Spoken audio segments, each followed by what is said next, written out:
President Fattah al-Sisi arrived home on Wednesday, wrapping up a 3-day official visit to France, during which he attended 2 summits, Sudan and financing Africa's post-pandemic recovery.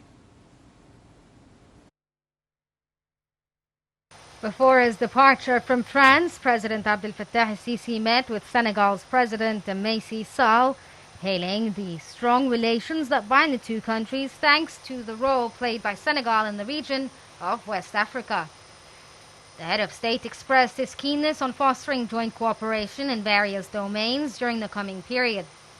For his part, Sall praised Egypt's vital role in achieving a comprehensive development, peace and security in the continent through its participation with expertise and capabilities in several fields.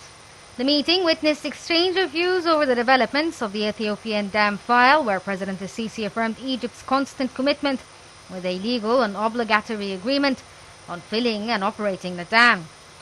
The President expressed his keenness to continue bilateral coordination and consultations over the issue to avoid its negative repercussions on the regional stability.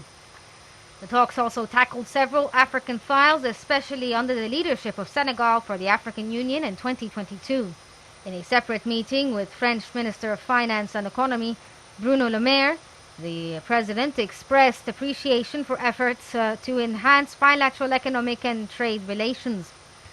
The two sides reviewed investment incentives and advantages of business environment in Egypt, as well as huge investment opportunities of the French business sector in implementing several national projects at sectors of transportation, energy, water and health. al-Sisi stressed the significance of boosting cooperation in the field of industry and transportation technology in all national projects. For his part, the French minister expressed his country's keenness to bolster joint cooperation with the aim of presenting advanced technologies and encouraging French firms to increase investments in Egypt. Hopes of a financial lifeline for COVID-battered Africa ran high at a summit hosted by French President Emmanuel Macron in the French capital Paris on Tuesday. African leaders and heads of multilateral lenders probed ways of financing African economies hurt by the COVID-19 pandemic and discussing handling the continent's billions of dollars in debt. In a final communique, the leaders called for a quick decision to redirect billions of dollars to reserve at the IMF to Africa to help finance African economies hurt by the COVID-19 pandemic. They warned that the risk of inequality could open further as richer countries implement massive stimulus packages while leaving Africa without the financing to keep up robust pre-pandemic growth rates. The summit also discussed the transfer of technology to Africa as well as the integration of the African economies into a global economy as the continent faces a near $300 billion deficit by the end of 2023 while trying to recover from.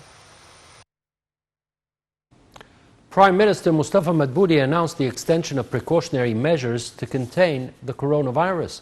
During the weekly cabinet meeting, the head of the government noted that this includes early closing hours for shops until the end of May. According to the measures, stores, malls and restaurants will close by 9 p.m., while public parks and beaches will be allowed to reopen in 2 weeks' time with appropriate precautions. Regarding education, the cabinet decided that international schools would proceed with distant education through online classes starting June. Minister of Health Hala Zaid presented a review of the current vaccine stocks as well as the importation status of Sinopharm, Sinovac and AstraZeneca. The minister said that more than 2.5 million doses were received and another 1.9 million additional doses of AstraZeneca and 1 million doses of Sinovac arrived by the first week of June. She said raw material for manufacturing 2 million doses of Sinovac would be received within the same period. Zayed also pointed out that the vaccination campaign for high school and university students will start soon.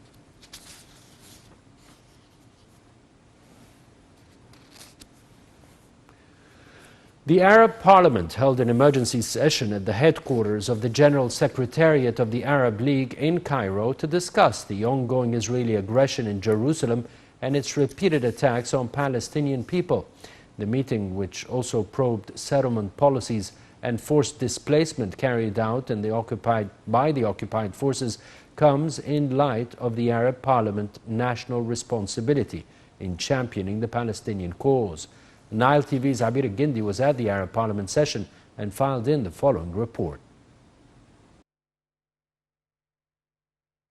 The Arab Parliament's Palestinian Committee held an emergency meeting on Wednesday to discuss the Israeli escalation in Jerusalem, the Gaza Strip, and all occupied Palestinian territories. Arab legislators urged the halting of Israeli crimes that constitute violations of the resolutions of international legitimacy and a flagrant challenge to the will of international community. Arab League Secretary General Ahmed Abul Ghait asserted that Arab international diplomacy is working constantly to provide the Palestinians protection from Israeli attacks. A number of important recommendations and resolutions that support Palestinians' legitimate rights came out of the meeting asserting Palestinian rights. Shelling and airstrikes by the Israeli occupation army against the Gaza Strip since May 10th incurred more than 200 deaths and 1,100 injuries, including 38 serious ones. Palestinian President Mahmoud Abbas said that the Israeli crimes of destruction and killing of Palestinians are considered war crimes and organized terrorism. The strikes also caused the destruction of more than 200 residential units and 31 educational establishments, including schools, colleges, and vocational training centers, so as hundreds of families fled from the north to the south. On the other hand, the Israeli army has announced that 10 Israelis were killed since the beginning of the attacks and 675 others were injured.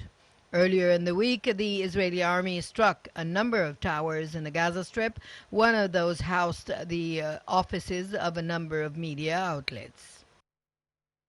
The Arab Parliament recently held a meeting to discuss the latest Israeli attacks on the Palestinians, which goes along with President Sisi's directives in support of the Palestinian cause. This is Sabir Gindi at the Arab League headquarters in Cairo.